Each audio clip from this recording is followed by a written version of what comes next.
تو اس سے پتہ چلتا ہے کہ ہجرت کا سفر فوقیت رکھتا ہے معراج کے سفر سے۔ معراج میں سیر ہی سیر ہے، یہاں خطرے ہی خطرے، ہر قدم پر خطرہ ہے۔ سیر کا ساتھی جبریل ہے، خطروں کا ساتھی صدیق ہے۔ ایک معنی خطروں کا ساتھی صدیق اکبر ہے۔ آقا اور مولا صلی اللہ علیہ وسلم تشریف فرمائے، صدیق اکبر غار کے اندر کہ جانا ایسے ہے جیسے موت کے اندر، موت کے منہ میں جانا، موت کے اندر کودنا، ایسے مترادف ہے۔ وہاں سانپ ہی سانپ ہے، بچھو ہی بچھو ہے، خوفناک جانور ہے، زہریلے قسم کے۔ سرکار صدیق اکبر نیچے تشریف لے گئے۔ آپ نے سوائے قیامت کے نا، آپ نے جسم پر جتنے کپڑے تھے اتار کے نا، توڑ توڑ کے سارے کے سارے سوراخ بند کر دیے۔ تاریخ بتاتی ہے، تاریخ خلفاء اٹھا کر دیکھیں، سارے سوراخ بند کر دیے۔ نیچے ایک سوراخ تھا، وہ نہیں بند ہو سکا۔ خیال کیا کہ یہاں چلو کچھ میں بندوبست کر لوں گا۔ سارے غار کو صاف کر کے نا، اب یا رسول اللہ آپ تشریف لائیے، ساری موت کی وادی کو صاف کر کے نا، اب سرکار دو عالم صلی اللہ علیہ وسلم غار کے اندر تشریف لے جاتے ہیں۔ تھکاوٹ ہے تو سرکار صدیق اکبر نے اپنے دو زانو ایسے زمین پر بیٹھے نا، وہ سرکار دو عالم صلی اللہ علیہ وسلم کو بٹھا کر نا آپ کا سر انور اپنی گود میں رکھا۔ غار سور میں سرکار کا سر انور صدیق اکبر کی گود میں، اور جس دن سرکار دو عالم صلی اللہ علیہ وسلم وصال فرما رہے ہیں، آخری آپ کے ایام میں آخری سانسیں ہیں، اس دن آپ کا سر انور آپ کی بیٹی سیدہ عائشہ صدیقہ کی گود میں۔ یہ ساری برکتیں، یہ ساری رحمتیں، یہ سارے خزانے اس گھرانے کے لیے، سارے اس گھرانے کے لیے رحمتیں اور خزانے یہ رب نے مہربانی فرمائے۔ دیکھا تو ایک سوراخ خالی ہے، آپ نے اپنی ایڑی باہر رکھ دی۔ بڑا مشہور واقعہ ہے، یہ شان صدیقی ہے، سبحان اللہ۔ ایڑی رکھ دی۔ روایتوں میں ملتا ہے کہ ایک بہت لمبے عرصے سے بیٹھنے والا سانپ انتظار کر رہا تھا، اور یہ سانپ حضرت سیدنا عیسیٰ علیہ نبی علیہ السلام کے دور کا سانپ تھا۔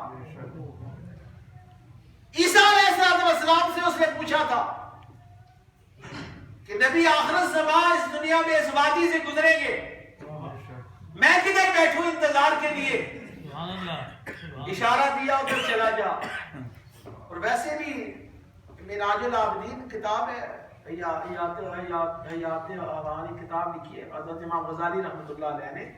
سب سے زیادہ عمر جانوروں میں سے نا یہ سانپ کی عمر لکھی گئی ہے، سب سے زیادہ عمر سانپ کی ہے، یا کوے کی سب سے زیادہ عمر ہے، لمبی عمر۔ اس کا سارا ذکر جانوروں کا اس کتاب کے اندر موجود ہے۔ سانپ کی عمر بھی بڑی لمبی لکھی گئی ہے، اتنے لمبے سانپ موجود ہیں۔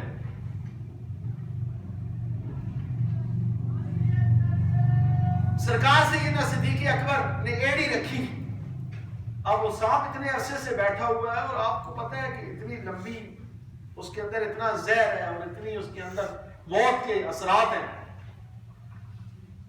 اس نے دستک دی دروازے پہ نا، صدیق اکبر کی ایڑی پر دستک دی۔ ہر سوراخ بند ہے تو یہ سوراخ تھوڑا سا خوشبو آئی نا، قدموں کی خوشبو آئی۔ دستک دی، یہ کھول، دروازہ کھول، ایڑی ہٹا۔ کہنے لگے صدیق آپ ساری کائنات سے چھپا کے لایا ہوں، سبحان اللہ، سبحان اللہ۔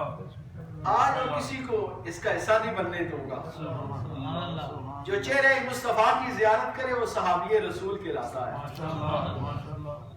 جو چہرہ مصطفیٰ کی زیارت کرے، جو قرآن کی تلاوت کرے وہ صحابی کہلاتا ہے، وہ قاری قرآن کہلاتا ہے۔ قرآن کی تلاوت کرنے والے کو کیا کہتے ہیں؟ قاری قرآن۔ جو چہرہ مصطفیٰ کی زیارت کرے وہ صحابی رسول۔ جو سب سے چھپا کے تنے تنا غار سور میں جمال مصطفیٰ کی اکیلا زیارت کرے اس کو صدیق اکبر کہتے ہیں. ساری کائنات سے چھپا کر آج اکیلا زیارت کروں گا, نہیں کسی اور کو دیکھنے دوں گا. تجھے پتہ نہیں ہے موت ہوں, آواز دے میں موت ہوں. سرکار صدیق اکبر فرماتے ہیں موت ہوگا, تجھے کیا خبر, حیات میری گود میں. تو موت ہے, حیات تو میری گود میں ہے. صدیق قدم اٹھا, میں زہر ہوں,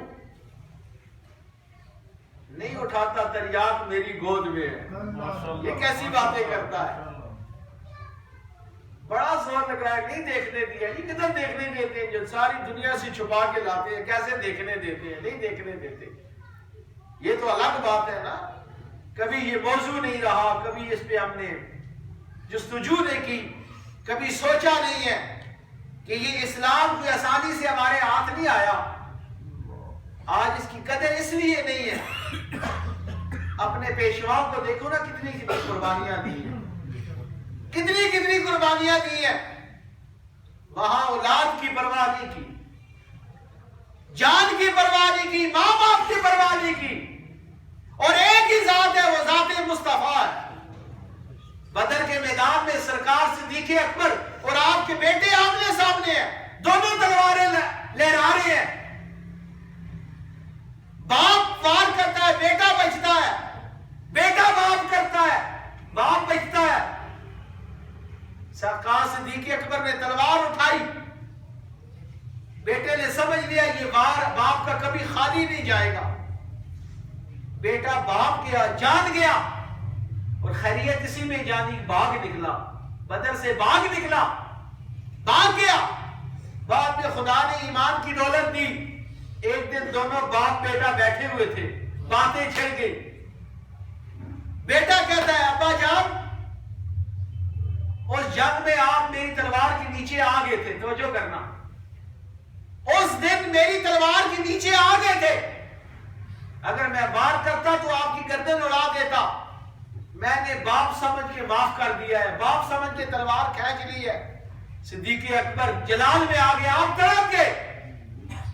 آپ فرماتے ہیں بیٹا تو نے باپ سمجھ کے مار دیا, واللہ تاللہ باللہ مجھے اس وقت خدا شریف کی قسم ہے جس کے قبضے میں صدیق کی جان ہے, اگر میری تلوار کے نیچے تو آ جاتا تو تیرے میں ٹکڑے کر دیتا, اس لیے کہ میں نے نگاہ مصطفیٰ کو اپنے سامنے رکھنا تھا, میں نے چہرہ مصطفیٰ کو سامنے رکھنا تھا. میں نے یہ نہیں دیکھنا تھا یہ میرا باپ ہے یا میرا بیٹا ہے یا میرا کوئی رشتہ دار ہے. میں نے صرف دیکھنا یہ تھا میرے سامنے اور میرے مقابلے میں کس طرف سے کوئی آیا ہے, میں نے چہرہ مصطفیٰ اپنی آنکھوں کے سامنے رکھنا تھا. اور یہ صحابہ اکرام کی ڈنگ مارا روایتوں میں ملتا ہے بہت اختصار, زہر سرایت کر گیا نا پورے جسم میں, اور اتنا شدت تھی یہاں سے آپ کے آنسو بہنے لگے.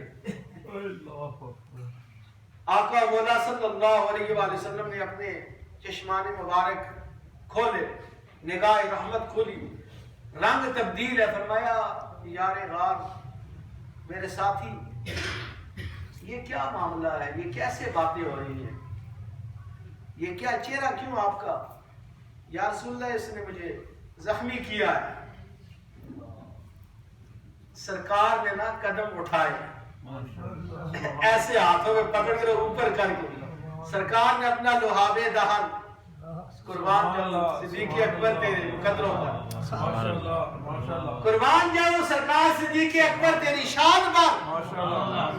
سرکار نے قدم مبارک تھاما ہوا ہے اور اپنا لوہاب دہن, اپنا تھوک مبارک سرکار صدیق اکبر کی ایڑی پر لگا رہے ہیں اور زہر ظاہر کر دیا. اب بیٹھے ہوئے باتیں کرنے لگے اور یہ باتیں قرآن نے محفوظ کر لی, یہ قرآن نے محفوظ کر لی. دیکھا غار کے اوپر شور ہے, رب نے حکم دیا مکڑی کو جالا بنا دو, ایک کبوتری کو حکم دیا اس کے اوپر انڈے دے دو. اللہ کل شیء قدیر ہے نا, یہ کیا ہے, وہ طاقت رکھتا ہے, وہ قدرت و قربانی کر دے. یہ کیا باتیں ہوئی؟ یہ اتنی جلدی کیسے ہو سکا؟ یہاں عقل سے سوچو گے، علم سے سوچو گے، نہ عقل رہے گی نہ علم رہے گا، پاش پاش ہو جائے گی. یہاں جذبہ ایمانی چاہیے. سبحان اللہ. نہ عقل کام آتا ہے نہ علم کام آتا ہے. اگر کوئی چیز کام آتی ہے وہ عشق مصطفیٰ کام آتا ہے. عقل کے گھوڑے پر جو چڑھتا ہے عقل پاش پاش ہو جاتی ہے. کبوتری نے انڈے دیے، رب نے معروم نہیں کیا، فرمایا اس کبوتر کو، اس کبوتری کی نسل کو میں قیامت تک زندہ ہو جاوے. اس کبوتری کی نسل کو جو میرے مصطفیٰ پہ قربان ہو رہی ہے. سبحان اللہ. کیسے آج بھی حرم کے اندر جو کبوتر ہے یہ اس غار سور کے کبوتر کی نسل سے ہے. تاریخ بتاتی ہے ان کی پہچان کیا ہے. علماء نے لکھا ہے کہ اس کا کوئی، وہ حرم سے کعبے سے اڑتے ہیں تو سیدھا غار سور پر جاتے ہیں، وہاں سے اڑتے ہیں تو سیدھا سرکار کعبے کے اندر آتے ہیں، حرم کے اندر آتے ہیں. ان کی سب سے بڑی نشانی یہ ہے، کوئی شکاری ان کا شکار کرے، پہلے تو شکار نہیں کر سکتا، شکار کرے ان کو ذبح کر کے اگر ہانڈی پہ رکھ کے چولہے پر چڑھائی جائے تو آگ بجھ جاتی ہے. آگ بجھ جاتی ہے. دنیا کی آگ اس کو نہیں کو کیا بگاڑ سکتی ہے، اس کو آخرت کی آگ بھی کچھ نہیں بگاڑ سکتی. ان کو نسبت مصطفیٰ سے ہوگی. یہ وہ نسل خدا نے قیامت تک زندہ رکھنی ہے. اب غار کے اوپر جو بات کرے گا نیچے نظر نہیں آئے گا، نیچے سے سارا کچھ دیکھا جا رہا ہے. وہ بنی ہوئی بھی اس انداز میں ہے. سرکار صدیق اکبر نے آواز سنی، دل میں غم کرنے لگے، ڈرنے لگے. یہ یاد رکھنا خوف نہیں تھا، غم تھا. لا تحزن کا لفظ آیا ہے. خوف جو ہوتا ہے نا وہ اپنے لیے ہوتا ہے، غم جو ہوتا ہے وہ کسی کے لیے ہوتا ہے. ماشاءاللہ. خوف اگر کرتے، یہاں لفظ خوف ہوتا، لا خوف. صدیق اکبر خوف اپنا کرتے. سرکار نے دیکھا صدیق اکبر غم زدہ ہے. آواز آتی ہے، سرکار صدیق اکبر کو فرمایا لا تحزن ثانی اثنین اذ ہما فی الغار. اس غار کے اندر اس گفتگو کو قرآن نے محفوظ کیا ہے، قرآن نے ریکارڈ کا حصہ بنا دیا ہے. غار سور کے اندر گفتگو ہو رہی ہے. ثانی اثنین، دو میں سے دوسرا. پہلا کون ہے؟ ذات مصطفیٰ ہے. دوسرا کون ہے؟ ذات صدیق اکبر ہے. وہ جب بول رہا تھا ثانی اثنین اذ ہما فی الغار، غار کے اندر جب دو میں سے دوسرا غم کر رہا تھا تو پہلا کیا کر رہا تھا؟ صدیق لا تحزن، غم نہ کر، غم نہ کھا. ان اللہ معنا، غم نہ کھا، غم نہ کر، اللہ ہمارے ساتھ ہے. کیا مانا؟ اس غار میں تین تھے، ایک سرکار مدینہ، ایک ذات صدیق اکبر اور ایک اللہ کی ذات بھی ان کے ساتھ تھی. ان اللہ معنا، صدیق غم نہ کر، اللہ ہمارے ساتھ ہے. تسلی تشفی یار دیتا ہے نا جب غم کرتا ہے. کسی کو غم ہو، کوئی خوف ہو، کوئی ڈر ہو، کوئی دوست، کوئی ملے دار، کوئی بھائی، کوئی ماں باپ تسلی دیتی ہے. جب صدیق اکبر غم کر رہے تھے تو جو تسلی اور دلاسا دینے والے تھے وہ ذات مصطفیٰ تھے. صدیق غم نہ کر، اللہ ہمارے ساتھ ہے. اور ایک نقطہ میں یہاں دیتا چلوں، جب موسیٰ علیہ السلام چلے نا، آخری بات کرتا ہوں، فرعون کے ڈر سے آپ کے ساتھ کتنے لوگ تھے؟ 70,000.